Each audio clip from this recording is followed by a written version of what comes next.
What is up, guys? I'm Williams, aka TheSwolefessor, here to educate you on health and social well-being. And today, guys, I want to briefly explain to you that the growth potential of one muscle, more often than not, has nothing to do with the growth potential of another muscle. And what I mean by that, guys, is that a lot of you, and I can tell through your questions, your emails, even when I'm doing programs from some of you, that like a lot of you guys seem to have this mentality that if you focus less on another muscle, it means more potential growth for a different muscle. For example, some of you have the mindset that, okay, you know what, my upper body's not growing quite as quickly as I want, so I'm gonna train my lower body less or not at all, and that'll cause my upper body to grow more. Oh man, I feel like, you know, my shoulders are really like growing really fast compared to my chest, so I'm gonna try to take out, you know, my shoulders and like my pressing movement so that it's more chest dominant. And there's quite a few issues with that type of thinking. So the first thing you guys need to understand, guys, is that genetically, we all have a certain growth potential for each muscle group, meaning there is a certain amount of growth potential that my chest has. Regardless of what I do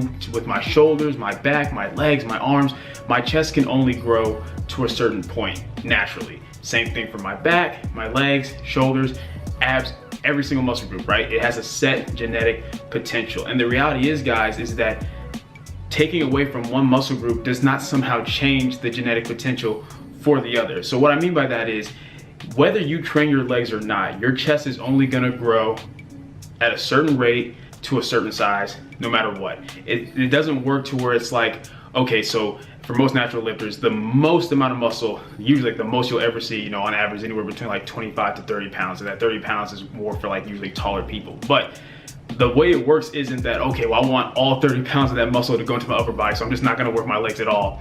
And you know, all 30 pounds can go to my upper body. It doesn't work that way. It means that, cumulatively speaking, if you were to train everything correctly and maximally, you're probably gonna put on about 30 pounds of muscle on average. So it's well, really like 20 to 30. So 25 on average, like 30 on the higher end. So really it's like the mindset though that like it's all gonna go to your chest. That's not how it works, guys. It means that your chest is only gonna grow so much, your legs are only gonna grow so much, your back's only gonna grow so much. So this misconception that by not focusing on one muscle, the other one is gonna grow faster, grow more, that's just not how it works, guys. Unfortunately, that's just not the way it goes. If you want a muscle group to grow, you have to train it, you have to progressively overload, you have to make sure, you know, you're using enough volume, all the things we've gone over before on this channel. And the reality is, no matter how little or how much you train another muscle group, it doesn't necessarily impact how much the other one's going to grow. So understand that. Now, that doesn't mean that you shouldn't keep, you know, things like muscle imbalances and stuff in mind. You don't want to be, you know, like anterior dominant compared to posterior chain dominant, things like that. But once again, I've gone over that and explained why you don't want that. But it's the fact that regardless if I train my chest or not, my back's only gonna grow so much. The next thing to understand, guys, is this mindset of trying to take out muscle groups that go with certain movements. Guys, when you do a pressing movement, your chest, your tricep, and your shoulders are involved no matter what. Even though some presses may be more chest dominant, for example, you know, like a bench press, obviously more chest dominant than an overhead press. The reality is, if you're doing it correctly, when you overhead press and you come all the way down here, your chest is still working, especially like the upper part of your chest is still working. As we've explained, you can't isolate like the head of a muscle group, or you can't isolate like, you know, your upper pecs from your lower pecs. Your chest is either all working or it's not. Certain angles may focus more on certain parts of the muscle, such like, you know, an incline may focus a little bit more on the upper pecs versus like a flat or a decline, but your entire chest is still working, and you can't take your shoulders out of your pressing movement. So when people try to say, oh, I'm gonna do this to my bench or that to my bench to try to take my shoulders out, that's not how it works. And you shouldn't even be trying to do that, guys, because understand that your body with a lot of these movements is supposed to work in a synergistic way. By trying to take out a muscle group that's supposed to be incorporated with that, you're gonna cause yourself a lot of issues. You may even like cause yourself injuries, because people do crazy things like, you know, I'm gonna take this crazy wide grip and try to make it very like, you know, chest dominant, get rid of my tris, and then they wonder why they have shoulder issues, things like that, right? It's understanding that the key to dealing with lagging muscle groups, guys, or like because that's the thing you guys have to understand. Usually with lagging muscle groups, it could be that genetically that muscle group just grows slower on you, or it really could be that other muscle groups around it just grow faster. Like, that's just how it works. Like, our body doesn't know like, oh, I want this to grow this fast, this to grow that fast. It just has a natural response to things. So if you're someone who's really, say you're more chest dominant, your chest grows at a faster rate than your delts, the key isn't to try to necessarily take your chest out of these movements or work your chest less. The key should be to simply work the lagging muscle group more. So instead of trying to say, for example, let's say that you want your shoulders to grow more, you shouldn't try to take your chest out of your pressing movements. That just doesn't make sense. You should just do more direct shoulder work, do more standing, do more vertical pressing,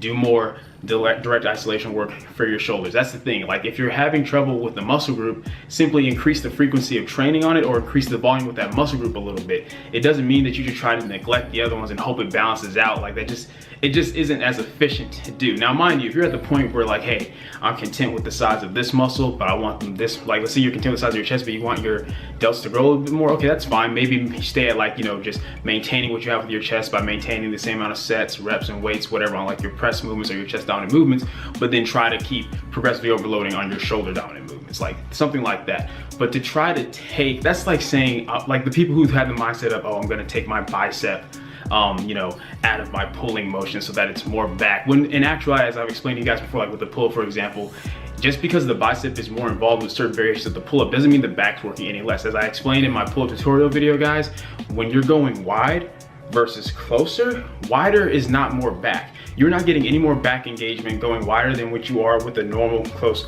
traditional pull-up. The only difference is your biceps become more involved. So really you're getting more bang for your buck as far as hypertrophy, because if your back's gonna get worked the same either way, you might as well get a little bit of extra bicep work while you're at it. Like, why not? The only reason people have that mindset is because they feel like, oh, since my bicep isn't helping as much, my back must have to work more. But that's not necessarily the case, especially when you also keep in mind that for something like a close grip pull-up or even a chin-up, it's a longer range of motion. So your back's technically having to do more work to move you through that longer range of motion than when you're going really wide. The only thing is your biceps also get to help out with that because they become more involved. So that's another thing you guys have to keep in mind too.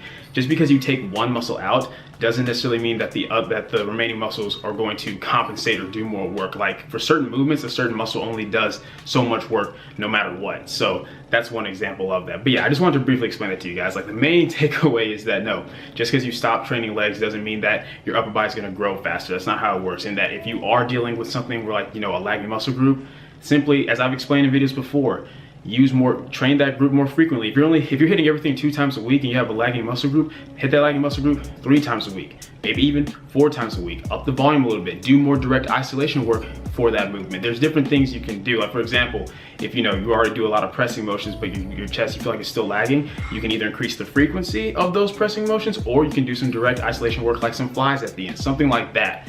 But that's a better way of going about, trying to bring up lagging muscle groups. The mindset of, okay, I'm gonna neglect this muscle group, it's gonna make this one grow faster. That's just not how it works, guys. Like, that, I understand that a lot of people have taught that and they've said that, like, oh, just, change your grip here or adjust this movement so that it's more focused on this. But at the end of the day, a muscle group only has so much growth potential and can only grow so fast at a certain rate. So if you're trying to get it to grow more, and we know that the key to muscle growth is progressive overload and total weekly workload, then what makes more sense? Trying to do all these crazy adjustments to your exercises, or simply doing more total work for the muscle? I'll let you guys answer that for yourself. But yeah, that's it for this video. Hope you enjoyed it. If you did, please leave a comment down below. Let me know what you did. If you're not, leave a comment down below. Let me know what I can do to get better. Like the video, share, subscribe, keep it simple, specific, scientific. I'll catch y'all later.